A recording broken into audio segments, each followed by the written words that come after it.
దేశంలోనే ప్రతిష్టాత్మకంగా కులగణన చేశామన్నారు మంత్రి ఉత్తమ్. బీసీ గణన ఆసామాషిగా చేసింది కాదని 50 రోజుల పాటు పగడ్బందీగా సర్వే చేశామని తెలిపారు. ఈ దేశంలో ఇప్పటివరకు బీసీల లెక్కలు లేవన్నారు. హైదరాబాద్ గాంధీ భవన్ పీసీసీ విస్తృత స్థాయి సమావేశంలో పాల్గొన్న ఉత్తమ్ కులగణనలో పాల్గొనని కేసీఆర్ కుటుంబ సభ్యులు సామాజిక న్యాయం గురించి మాట్లాడుతున్నారని ఫైర్ అయ్యారు. ఏండ్లుగా పెండింగ్ లో ఉన్న ఎస్సీ వర్గీకరణను చేశామన్నారు. మతపరమైన గొడవలతో బీజేపీ రాజకీయ లబ్ధి పొందుతోందని ఆరోపించారు. నాయకత్వంలోని బీజేపీ ప్రభుత్వం నేను డైరెక్ట్ గా పార్లమెంట్ సభ్యునిగా చూసిన, నేను రేవంత్ రెడ్డి గారు వెంకటరెడ్డి గారు పోయిన పార్లమెంట్లో సభ్యులం. పార్లమెంట్లో ప్రతిపక్షాల గొంతు ఉండదు, ప్రెస్ ఫ్రీడమ్ పూర్తిగా తగ్గిపోయింది, జ్యుడిషియరీ మీద మనం కమెంట్ చేయలేము.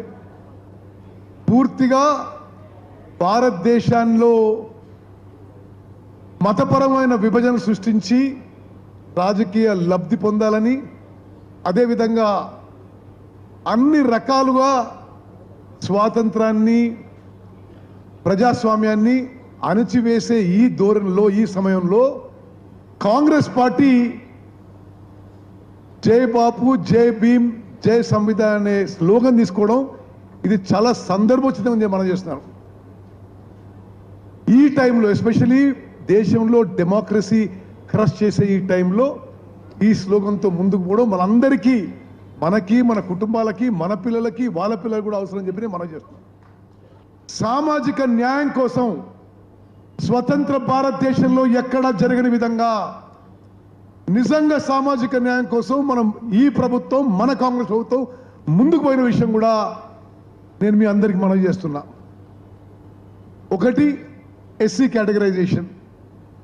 ఎన్నో ఏళ్ల నుంచి కాంగ్రెస్ పార్టీ ఉమ్మడి ఆంధ్రప్రదేశ్లో ప్రత్యేక తెలంగాణలో కాంగ్రెస్ పార్టీ ఎస్సీ వర్గీకరణ కట్టుబడి ఉంది.